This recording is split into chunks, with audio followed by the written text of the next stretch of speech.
ഇപ്പോൾ ഇടുക്കിയിൽ V D സതീശനെ അനുകൂലിച്ച് പ്രകടനം നടത്തിയ 4 പേർക്കെതിരെ നടപടിയെടുത്തത് ഹൈക്കമാൻഡിന്റെ നിർദ്ദേശപ്രകാരമെന്ന് DCC president CP Mathew.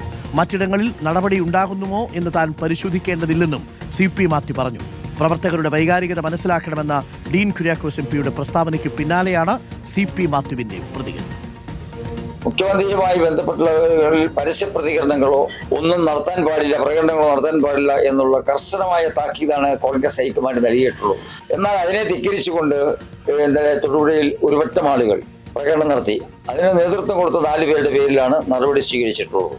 DCCയുടെ general secretary VE Thajudheen, Thodupuzha west മണ്ഡലം കോൺഗ്രസ് പ്രസിഡന്റ് രാജേഷ് ബാബു, DKTF സംസ്ഥാന secretary Joy Mailadi, Thodupuzha block Congress secretary Robin Mailadi, ഈ 4 പേരുടെ പേരിൽ ആണ് സംഘടനാ വിരുദ്ധ പ്രവർത്തനത്തിന്റെ പേരിൽ നടപടി സ്വീകരിച്ചിട്ടുള്ളത്. കർശനമായ താക്കീത് കോൺഗ്രസ് ഹൈക്കമാൻഡ് കൊടുത്തിട്ടുണ്ട്. എനിക്ക് ഈ ജില്ലയുടെ കാര്യം മാത്രമേ എനിക്കറിയാവുള്ളൂ. ഇവിടെ അങ്ങനെ നടന്നിട്ടുള്ള ഏക സ്ഥലം തൊടുപുഴയാണ്. അതുകൊണ്ടാണ് സംഘടനാപരമായ നടപടി സ്വീകരിക്കാൻ ഞാൻ നടപടി സ്വീകരിച്ചത്.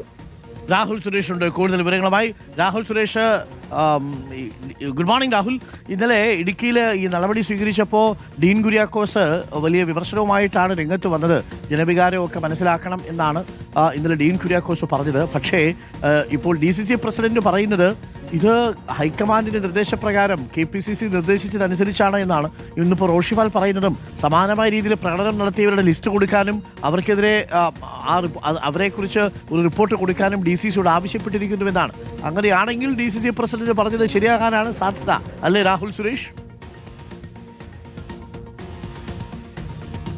Good morning doctor Arunkumar. കഴിഞ്ഞ ദിവസം തൊടുപുഴയിലായിരുന്നു VD സതീശനെ അനുകൂലിച്ചുകൊണ്ട് വലിയ രീതിയിലുള്ള പ്രകടനം നടന്നത്. അതിന് തൊട്ടു പിന്നാലെയാണ് DCCയുടെ ഭാഗത്തു നിന്നും നടപടി ഉണ്ടാകുകയും ചെയ്തത്. അതായത് DCC പ്രസിഡന്റ് CP മാത്യു സൂചിപ്പിച്ച പോലെ തന്നെ ബ്ലോക്ക് കോൺഗ്രസ് കമ്മിറ്റിയുടെ പ്രധാനപ്പെട്ട നേതാക്കളടക്കം 4 പേരെയാണ് തൽസ്ഥാനത്ത് നിന്നും നീക്കുന്ന സാഹചര്യം ഉണ്ടായത്. അതിന് പിന്നാലെ ഇന്നലെ വൈകിട്ടോട് കൂടിയായിരുന്നു ഇടുക്കിയുടെ MP കൂടിയായിട്ടുള്ള ഡീൻ കുര്യാക്കോസ് ഇതിനെ രൂക്ഷമായി വിമർശിച്ചുകൊണ്ട് രംഗത്തെത്തുകയും ചെയ്തത്. പ്രവർത്തകരുടെ വൈകാരികത മനസ്സിലാക്കണം, എരിതിരിയിൽ എണ്ണയൊഴിക്കുന്ന നേതാക്കൾക്കൊപ്പം താൻ ഒരിക്കലും നിലകൊള്ളില്ല എന്നും ഡീൻ കുര്യാക്കോസ് പറയുകയും ചെയ്തിരുന്നു. എന്നാൽ ഇതിനെതിരെ ഇപ്പോൾ പ്രതികരണവുമായി DCC പ്രസിഡന്റായിട്ടുള്ള CP മാത്യു തന്നെ രംഗത്തെത്തിയിരിക്കുന്നു. ഹൈക്കമാൻഡിന്റെ കർശനമായിട്ടുള്ള നിർദ്ദേശം ഉണ്ടായിരുന്നു. മുഖ്യമന്ത്രി ചർച്ചകളുമായി ബന്ധപ്പെട്ട് പരസ്യ പ്രസ്താവനകൾ അല്ലെങ്കിൽ പ്രതികരണം നടത്തുന്ന ആളുകൾക്കെതിരെ നടപടി സ്വീകരിക്കണം എന്നതായിരുന്നു ഹൈക്കമാൻഡിന്റെ നിർദ്ദേശം. ആ നിർദ്ദേശപ്രകാരമാണ് താൻ 4 പേർക്കെതിരെ നടപടി സ്വീകരിച്ചിരിക്കുന്നത്.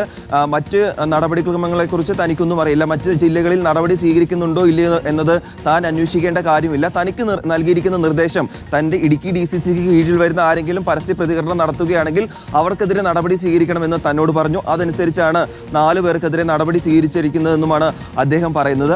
അതോടൊപ്പം എടുത്തു പറയേണ്ട കാര്യം, ഈ തൊടുപുഴയിൽ 2 ദിവസം മുന്നെയാണ് ഈ പ്രതിഷേധം നടന്നത്. ഇന്നലെയും സമാനമായിട്ടുള്ള പ്രതിഷേധം പലയിടങ്ങളിലും നടക്കുന്നുണ്ട് എന്നതാണ് എടുത്തു പറയേണ്ട കാര്യം. അങ്ങനെ വരികയാണെങ്കിൽ റോഷിപാൽ പറഞ്ഞ അനുസരിച്ച് വരും ദിവസങ്ങളിൽ കൂടുതൽ നേതാക്കൾക്കെതിരെയും പ്രാദേശിക പ്രവർത്തകർക്കെതിരെയും നടപടി ഉണ്ടാകുമെന്ന കാര്യത്തിൽ യാതൊരു സംശയവുമില്ലായിരുന്നു. ഓക്കെ, തീർച്ചയായിട്ടും അത് പാർട്ടിയുടെ അച്ചടക്കത്തിന് ആവശ്യമാണ് എന്നാണ് ഹൈക്കമാൻഡ് കണക്കാക്കുന്നത്.